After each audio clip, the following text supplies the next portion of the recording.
All right, everybody, peace. Welcome to the GSMC College Football Podcast Show, brought to you by the GSMC Sports Network. As you guys know, I'm your host, Casuan, and what a weekend it was for college football! Wow, we had some amazing games over this past weekend. From Miami, Georgia Tech, that insane ending, to the Red River rivalry, Texas and Oklahoma, perhaps one of the best iterations of that rivalry in recent memory, taking place this past weekend. We had the matchup between Alabama and Texas A&M, another close game, and also the matchup between LSU and Missouri. We it was very interesting, and as well as Colorado and Arizona State and Arizona USC. Very exciting. Lots of great games taking place this past weekend in college football, and we're gonna use this episode today to talk about some of those games, some of those matchups, and um, and we're just gonna talk about the takeaways from a couple of those games. So that being said, guys, we're going to go ahead and get right into it. But if you haven't already, be sure to hit that like button, hit that subscribe button as well, so you guys can stay up to date on all of our latest content. And be sure to follow us on Patreon as well. You can do so by going to patreon.com, clicking on the search bar, and typing in GSMC Sports. That way you can get access to all of our exclusive content that we post daily. And if you like to support our if you like to support our network and our company, you can do so by following the link in the ticker below. It's streamelements.com/GSMC Sports Network./tip. Once again, it's streamelements.com/GSMC Sports Network./tip. None of this is possible as you guys are fans. We're so grateful and honored for all the love and support that you show us, and it's a blessing to be here to have this platform and share my thoughts on the wonderful world of college football with you guys. So, that being said, let's go ahead and get right into it, guys. Alright, so let's start with the matchup we saw over the weekend between Notre Dame. Oh, sorry, not Notre Dame and Louisville. We're going to start between LSU and Missouri. Yeah, let's start with the SEC matchup. So we'll start with the matchup between LSU and Missouri. Excuse me.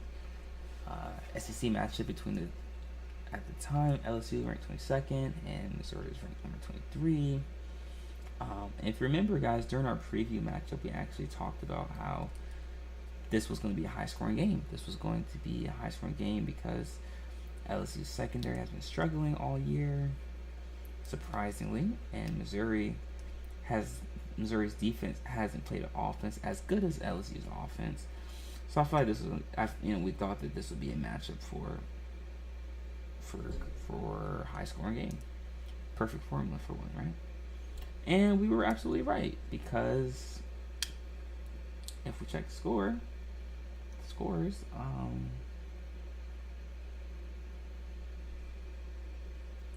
LSU won by a score of 49-39. And if I'm not mistaken, I believe I had LSU winning this game by a score of 45-40.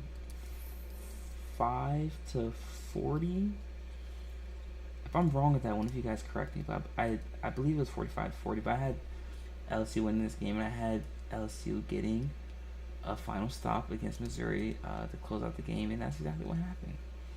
So, what this game tells me is that Missouri is pretty good.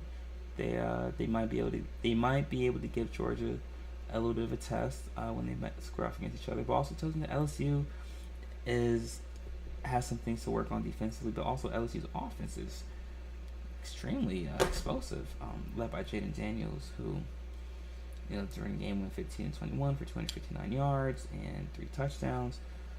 The only reason Jaden Daniels isn't a Heisman candidate right now is because LSU is 4-2.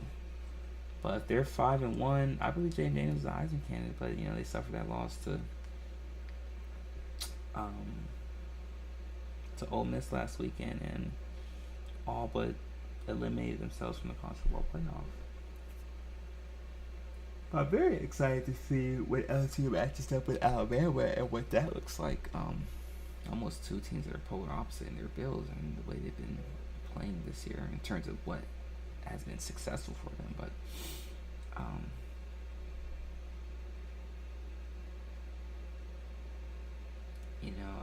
LSU they They outscored Missouri 22-7 in the fourth quarter. Um,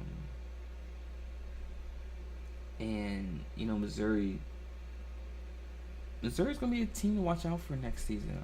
They're another team that um, I think needs a couple more pieces offensively.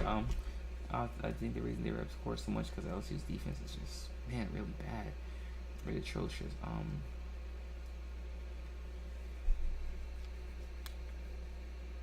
But it was an exciting game nonetheless, and we were able to take quite a bit away from both teams um, from this matchup.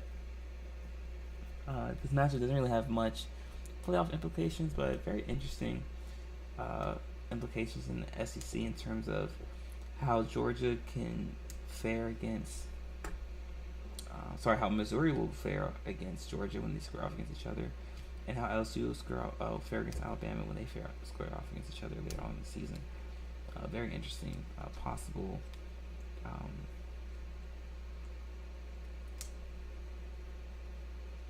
possible upset alert for both of those teams. But let me know what you guys thought about this game. Do you guys think this was an exciting game? Were you expecting LSU to win? Or did you have Missouri pulling off the upset? Not really an upset, though. I wouldn't call it an upset because LSU was ranked 23 at the time. Missouri was ranked 21. Wouldn't really call it an upset. But let me know what you guys think. In our next segment, guys, we're going to be discussing another very exciting matchup from this past weekend. So be sure to stick around for that, guys. You're not going to miss it. We'll be right back.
Alright, welcome back. In case you missed the first segment of our show, we recapped the matchup between LSU and Missouri.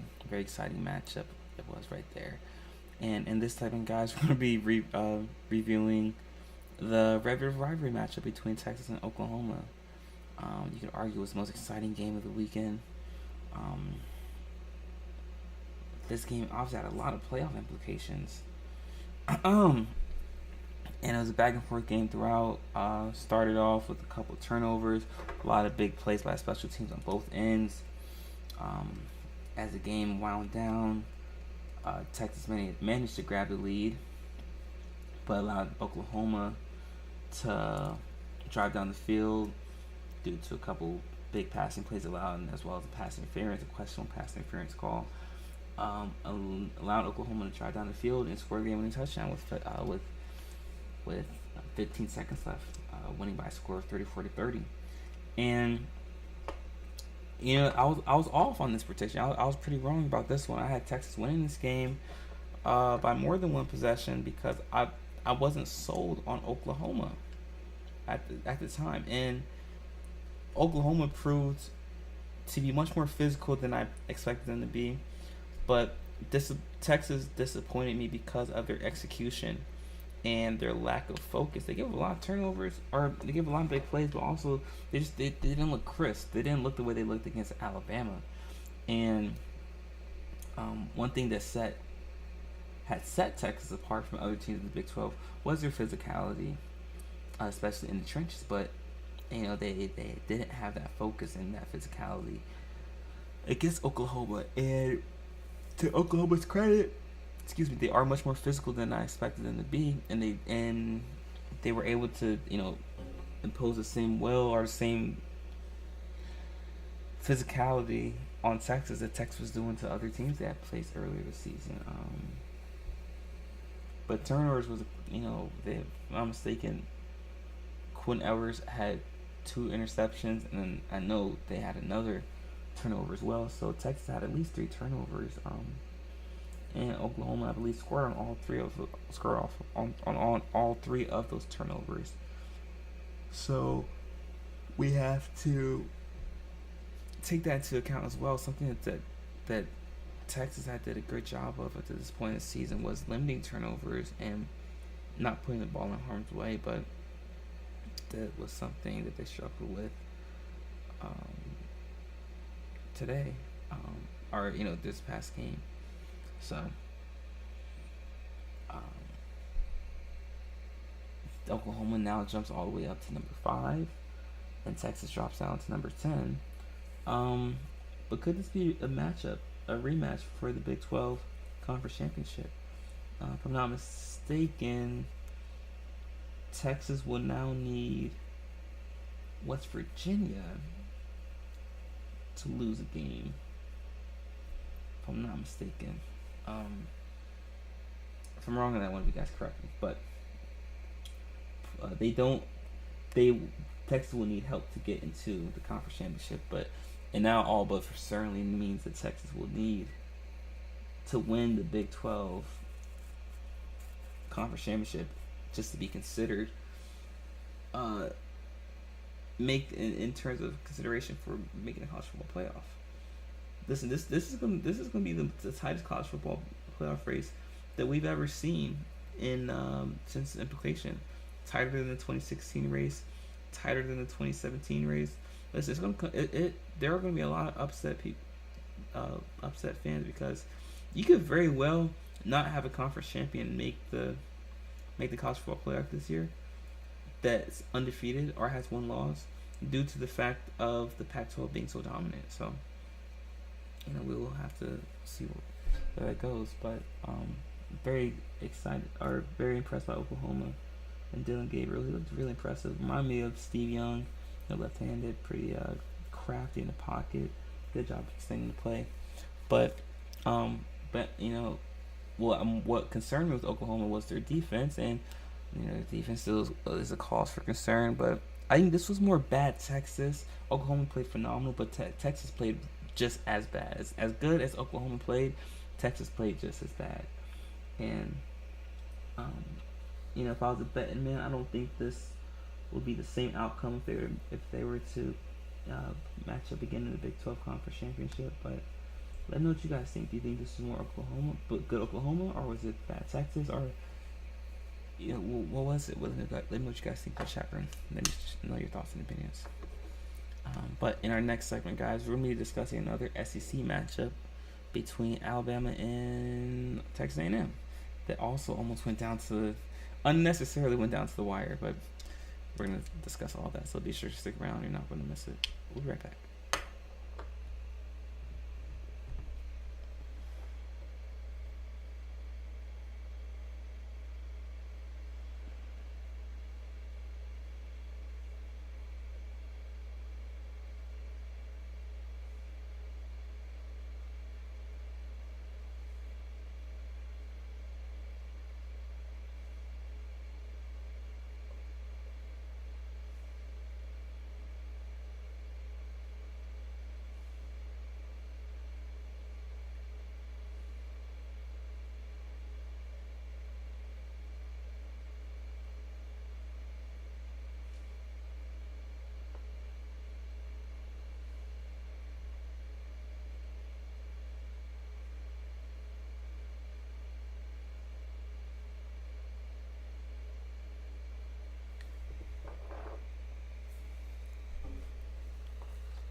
Alright, welcome back. In case you missed the last two segments of our show, we just discussed the matchups between LSU and Missouri, as well as the Red River rivalry matchup between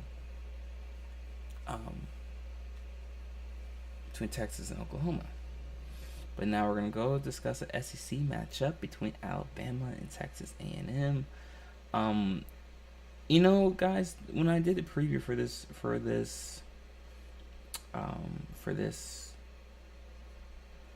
game, I talked about how matchup predictor in Vegas had this game being close, but I didn't think this game was going to be particularly close. I was at watch Alabama extensively as well as Texas A&M, the SEC as a whole, but I thought that Alabama would impose their will as the game went on, and they did. And if you watch the game, you know that game wasn't really as close as that score said it was. However, I'm not making excuses, but here's the issue: Alabama's lack of focus.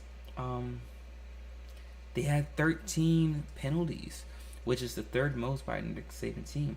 And if remember, two losses they had last year to LSU and Tennessee. Against Tennessee, they had 19 penalties, which is the most ever by Nick Saban since he's been at Alabama. And against LSU, they had 15, which is another loss. And you typically don't see that by Nick Saban-led teams. But over the past 3 years, you've seen his teams have games like this where they lose focus and they have multiple penalties like this. And that's a little bit of a cause for concern if you're Alabama. But if you're optimistic and you're looking at the silver lining, you're able to say, listen, we played terrible. Well, sorry. We had a lot of penalties, and we didn't close out the game the way we should have, but we still managed to win a great game and perform well. So, you didn't give your best effort, or you didn't play your best performance, but still managed to look dominant. And Jalen Milroe looked good, even though he almost put Alabama in harm's way again by not taking the knee, instead passing the ball, which caused him to need to run the play on fourth down, supposed to round the clock.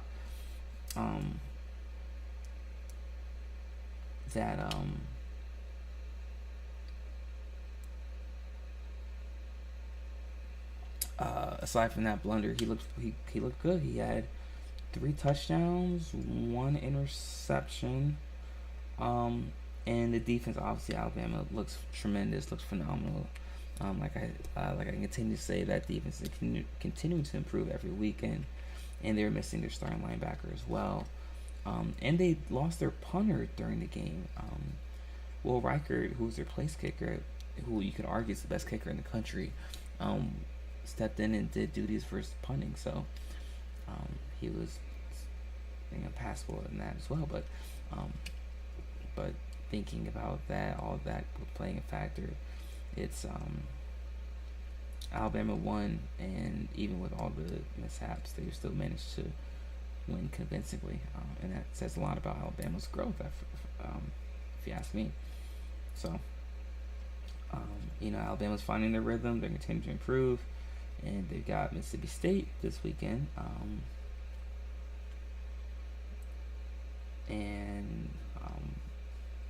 I'm sorry, not Mississippi State, Arkansas. My apologies. They have Arkansas this weekend, so that'll be another interesting matchup as well for them. And if you're Texas A&M, they played well. And now you have to start thinking: is Jimbo Fisher on the hot seat? Is he on the hot seat? Personally, ask me.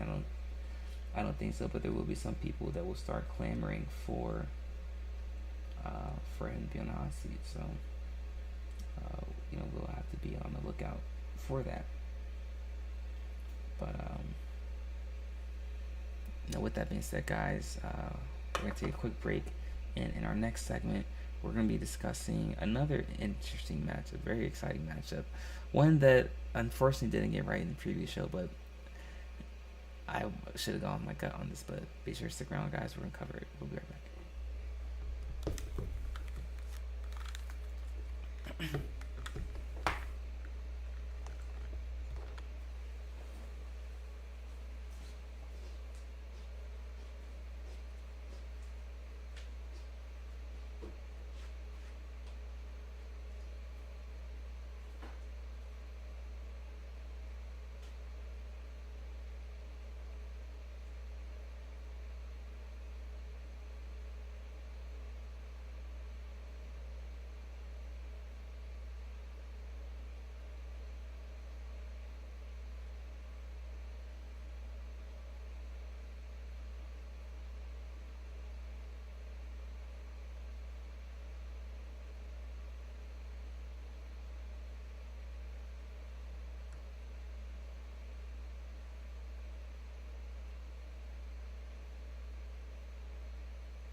All right, welcome back to the last segment of our show.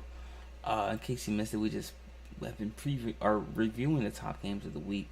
We covered Alabama, Texas A&M, Texas, Oklahoma, and LSU, Missouri. And in this last segment, guys, we're going to be discussing the matchup, reviewing the matchup between Notre Dame and Louisville. And there's no other way to describe this game as just an old-fashioned beatdown by Louisville. And and I wanted to go with, with Louisville in this matchup, but I didn't want to make it seem like I was being hard on Notre Dame because I had picked against Notre Dame the past 2 weeks when they played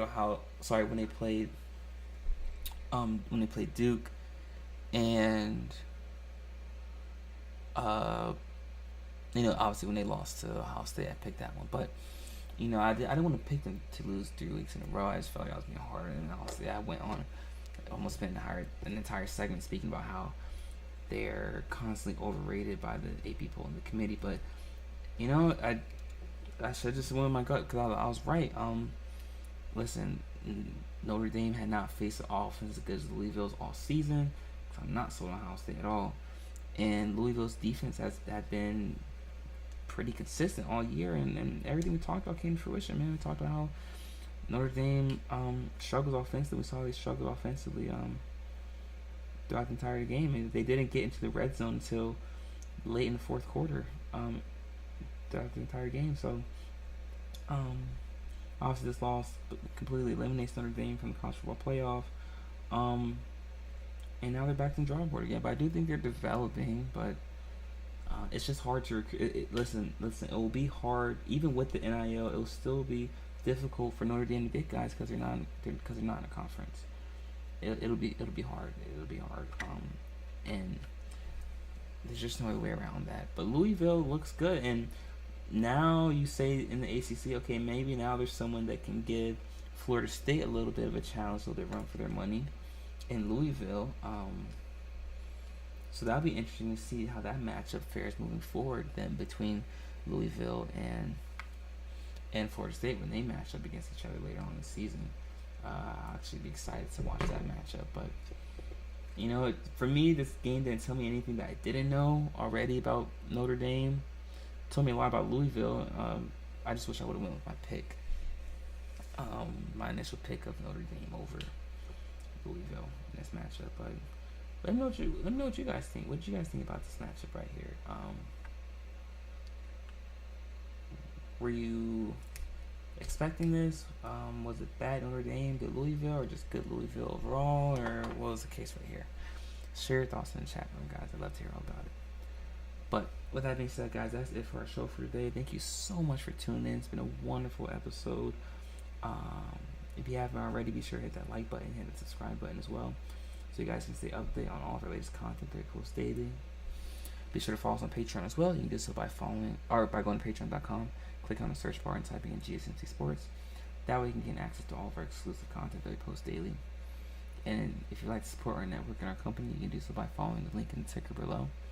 It's streamelements.com/GSMC Sports Network./tip. Once again, it's streamelements.com/GSMC Sports Network./tip. None of this is possible if you guys as fans are so grateful and honored for all the love and support that you show us, and it's a blessing to have this platform and share with you guys my thoughts and insight on the world of college football. If you haven't already, be sure to check out the other shows on GSMC Sports Network, the GSMC Baseball Podcast, GSMC Basketball Podcast, the GSMC Fantasy Football Podcast, and the GSMC NFL Podcast as well. All of our hosts provide great insight and coverage on the sports that they talk about, and it's an honor to be working alongside some of the best in the sports media industry. So with that being said, guys, we'll be back again same time tomorrow, 7 p.m. Eastern Standard Time. Continue to stay safe, be vigilant, make smart decisions, and until next time, guys, peace.